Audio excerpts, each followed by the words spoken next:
उपमुख्यमंत्री एकनाथ शिंदे आणि अमित शहांची 20 मिनिटे चर्चा। शिंदेनंतर मुख्यमंत्री फडणवीस आणि शहांची भेट।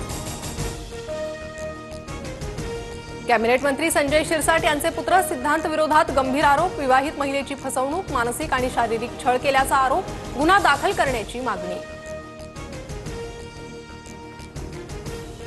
उद्योजक लड्डांच्या घरावरील दरोडा प्रकरणातील संशयित आरोपीचा एन्काउंटर। सीबीआय चौकशी व्हावी, आरोपी अमोल खोतकरच्या वडिलांची मागणी। संभाजीनगरमध्ये शिरसाट यांनी आरोप केलेल्या प्रकरणातील आरोपीचा एन्काउंटर। दरोड्यातील आरोपींना पोलिसांमधील काही जणांचं सहकार्य। संजय शिरसाट यांचा आरोप। नाशिकमध्ये बहिणीला प्रपोज केल्यानं तरुणाला मारहाण। डोक्याला दुखापत झाल्यानं नसीम शहा या तरुणाचा मृत्यू। चौघांवर गुन्हा दाखल। राज्यात पुढील 3 दिवस मुसळधार पावसाचा इशारा। ठाणे, मुंबई, रायगड, रत्नागिरी, पुणे, साताऱ्याला रेड अलर्ट, तर सिंधुदुर्ग, अहिल्यानगर, कोल्हापूर, सांगली, सोलापूरसह बीड, लातूर, धाराशिवला ऑरेंज अलर्ट। पावसामुळे राज्यात 34,842 हेक्टरवरील पिकांचं नुकसान। उन्हाळी कांदा, कडधान्य, आंबा मातीमोल, घरांमध्ये पाणी शिरलं। खबरदारी म्हणून राज्यभरात एनडीआरएफ आणि एसडीआरएफच्या 15 तुकड्या तैनात। लातूरच्या अहमदपूर तालुका आणि गोताळा गावावर शोककळा। भुईमुगाच्या शेंगा काढणीसाठी गेलेल्या शेतकरी आणि मजुरांवर वीज कोसळली।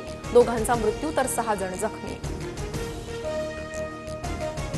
पुण्याच्या सालेगावातील पूल पाण्याखाली, 16 गावांचा संपर्क तुटला। पूल पाण्याखाली गेल्यानं पुलावरील वाहतूक पूर्णपणे बंद।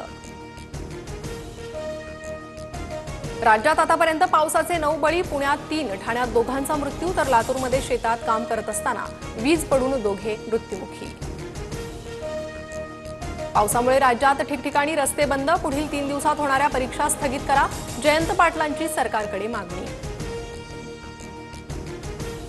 देशभरात कोरोनाचे 1000हून अधिक रुग्ण। राज्यात 69 नव्या कोरोना रुग्णांची नोंद।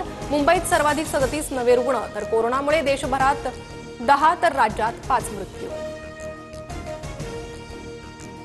मृत्यूच्या दिवशीही वैष्णवी हगवणेला मारहाण। वैष्णवीच्या अंगावर एकूण 29 जखमा। 15 जखमा मृत्यूपूर्वीच्या 24 तासांच्या आतील असल्याची माहिती। फरार असताना राजेंद्र हगवणेला मदत करणाऱ्या 5 जणांना अटक। प्रीतम पाटील, बंडू फाटक, राहुल जाधव, अमोल जाधव आणि मोहन भेगडे यांच्या विरोधात गुन्हा दाखल। ज्योती मल्होत्राचे लॅपटॉप आणि मोबाईलमधील डिलीट केलेले चॅट रिकव्हर। पाकिस्तानसाठी हेरगिरी केल्याच्या आरोपाखाली ज्योती सध्या न्यायालयीन कोठडीत। ठाण्यातील वागळे इस्टेट परिसरात जुन्या इमारतीच्या 3ऱ्या मजल्यावरील गॅलरीचा काही भाग कोसळला। सुदैवानं कोणतीही जीवितहानी नाही।